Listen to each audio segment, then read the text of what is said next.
Hello hello guys, guys. मैं हूं तस्की। मैं हूं नौमान। और हम देखेंगे इस वीडियो में Pakistan is acquiring weapons so rapidly that the world is stunned. जी हाँ, चौंका दिया है। हम लोग भी कभी वीडियो देखते हैं पाकिस्तान हथियार किस तरीके से ले रहा है जल्दी जल्दी, वो भी लेटेस्ट टेक्नोलॉजी के, तो हमें भी हैरानी होती है। तो इस पर इंडियन एनालिस्ट क्या कह रहे हैं, देखते हैं, लेट्स गो। पाकिस्तान की वेपनाइजेशन की इस टाइम जो स्पीड है वो शायद किसी भी कंट्री को बैफल कर सकती है।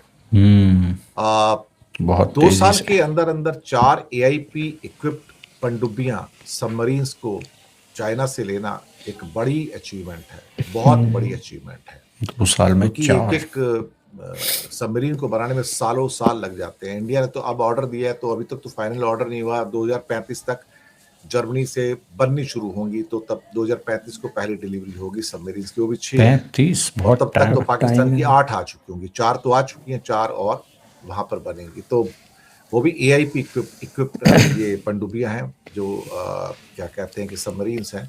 इंडिया के पास तो एक भी नहीं है, हालांकि इंडिया के पास 2 न्यूक्लियर सबमरीन है जो कि लीज पर है। इसके अलावा एक बहुत बड़ी उसकी छलांग ये है कि HQ-16 एयर डिफेंस सिस्टम जो उसने लिया है खास तौर से चाइना से। कहा जाता है कि HQ-16 is almost A copy of S-400 of Russia, क्योंकि चाइना एक ऐसा देश है जिसके पास S-400 भी है, मैं आपको बताऊं, और S-500 भी उसको मिलने जा रहा है। चाइना तो कोई कसर ही नहीं छोड़ता ना, जो उसको ऑफर आता है उसको ले लेता है। तो HQ-16 वो एक स्टडी भी और करते हैं एडवांस दूसरे एयर डिफेंस है। इससे कंट्री के पहले हथियारों HQ-9 को। उसके पास थे। साथ में टर्की से भी यूएवी और कामिकाजे ड्रोन्स लिए हैं। अभी क्या क्या उन्होंने लिया है मैं आपको कुछ चीजें बता देता हूं। कुछ जो एक हिंदुस्तान टाइम्स ने खुलासा किया है इसका, कि उनको कुछ इंफॉर्मेशन मिली है कि इनके जो है 1700 आर्म ड्रोन्स खरीदे हैं, 787 काउंटर अनमैन्ड एयर सिस्टम्स हैं, 1014 कामिकाजे ड्रोन्स, ये सुसाइड ड्रोन्स होते हैं, जहां जाते गिर जाते हैं, खुद भी नाश हो जाते हैं, पड़ दूसरों को जाते भी नाश हैं। कर देते हैं। 292 मिसाइल्स एंड रॉकेट्स हैं। HQ-16 का एयर डिफेंस सिस्टम्स हैं चाइना से। 27 LY-80N मिसाइल्स हैं। CH-5 मीडियम एल्टीट्यूड UAV हैं। 31 कॉम्बैट एयर सिस्टम्स हैं। ये सारी की सारी परचेजिंग ये लगातार इनकी चाइना और टर्की से हो रही है। और इसके अलावा उन्होंने कुछ हॉवरक्राफ्ट कॉर्वेट वगैरह भी खरीदे हैं कुछ और देशों से। तो ये चाइना और टर्की तो है कुछ और कंट्री भी है जहां से ये चीजें ले रहे हैं, एक्चुअली देखा जाए तो।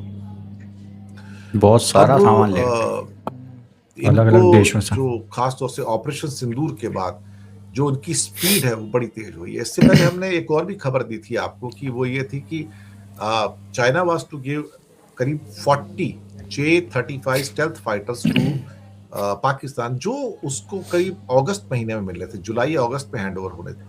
J-17 की तो सेल कर रहे हैं, इंडोनेशिया, सऊदी, पता नहीं कितने कितने लोगों से बातचीत उनकी चल रही है। और J-10 और मांगे उन्होंने, करीब 60 J-10 और मांगे, 60 to 80 J-10 और मांगे उन्होंने चाइना से इस समय। तो अपनी एयरफोर्स को भी इक्विप कर रहे हैं और नेवी को भी कर रहे हैं। तो उनकी जो स्पीड है ना, बड़ी बैफलिंग है, इसमें कोई शक वाली बात नहीं है। चीन और पाकिस्तान का म्यांमार के अंदर जो शिकंजा है वो कसता चला जा रहा है, और ईस्टर्न सेक्टर के अंदर भी भारत के लिए एक बड़ी परेशानियां हैं। यानी कि ईस्टर्न सेक्टर में सिर्फ एक बांग्लादेश ही भारत के लिए परेशानी नहीं, बल्कि म्यांमार भी परेशानी बन रहा है। नॉर्थ में चाइना ऑलरेडी परेशानी है, और वेस्टर्न में भी पाकिस्तान और चाइना परेशानी है। तो भारत को ऊपर से लेके नीचे तक पूरा का पूरा घेरने की तैयारी है। और नीचे श्रीलंका का हम्बन टोटा पोर्ट जो है वो ऑलरेडी चाइना के पास 99 ईयर्स के लिए है, तो वहाँ से भी हमारी परेशानी है। प्लस मालदीव्स के भी कुछ आइलैंड चाइनीज़ नेवी के पास ऑलरेडी जा चुके हैं, और बे ऑफ बंगाल में कोको आइलैंड भी उनके पास है। तो स्ट्रिंग ऑफ पर्ल्स पॉलिसी के द्वारा चाइना ने भारत को अब चारों तरफ से घेर लिया है, और उसका सबसे स्ट्रॉन्ग साथी जो है इसमें पाकिस्तान भी है, जो अब म्यांमार में एक्टिवली काम कर रहा है चाइना के साथ में। यहाँ भी चीन पिक्चर में है, लेकिन यहाँ पाकिस्तान भी पिक्चर में, कि म्यांमार के अंदर भी बड़ा रोल जो है वो पाकिस्तान चाइना के साथ अपना बना रहा है। उनको तो हवाई जहाज़ भी बेचे थे, फाइटर JF-17 वगैरह, वो तो पुरानी घटना है उसकी। और कहा जा रहा है कि वहाँ पर जो चाइना और पाकिस्तान जो है वो मिलकर जो है कुछ उनका काम वाम चल रहा है। तो शेख हसीना के 2024 में सत्ता से हटने के बाद ढाका में इस्लामाबाद का दखल बढ़ गया है। और फिर इस्लामाबाद यानी कि जब पाकिस्तान तो जब बांग्लादेश के साथ लगा हुआ म्यांमार है, तो म्यांमार में अपना प्रभाव जो है इस समय बहुत ज़्यादा पाकिस्तान बढ़ाता जा रहा है और चाइना उसके साथ मिलके एक किस्म से कि म्यांमार के साथ जो उनके कॉम्प्लिकेटेड रिलेशंस हैं उनको पाकिस्तान के साथ मिलके सॉल्व कर रहा है एक्चुअली। अब जो भी है, मुझे लगता है कि चाइना और पाकिस्तान का जो जॉइंट वेंचर चल रहे हैं वो अब म्यांमार के अंदर भी आ गए हैं और वहाँ पर जो उनके विद्रोही गुट हैं उनको हथियार वगैरह देना है, ये करना है, तो वो सब चल रहा है वहाँ पर। चलिए अब देखते हैं जो भी है। फिलहाल तो पाकिस्तान और चाइना की जो जोड़ी है ना सिर्फ गिलगित बाल्टिस्तान बल्कि बाकी जगह भी ऐसा लगता है कामयाब सी होती नजर आ रही है। चीन जिस तरीके से भारत के चारों तरफ मिलिट्री बेस बनाने को लेकर के यहाँ पर अपनी मंशाएं जाहिर कर रहा है, वो भारत की सीमाओं की चुनौती के लिए खतरा बन सकता है।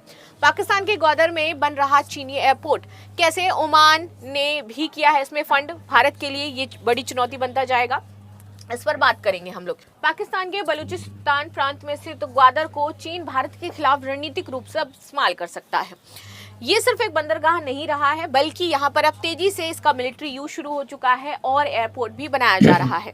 ग्वादर के डेवलपमेंट में सऊदी अरब भी फंडिंग करेगा, ऐसी बातचीत चल रही है।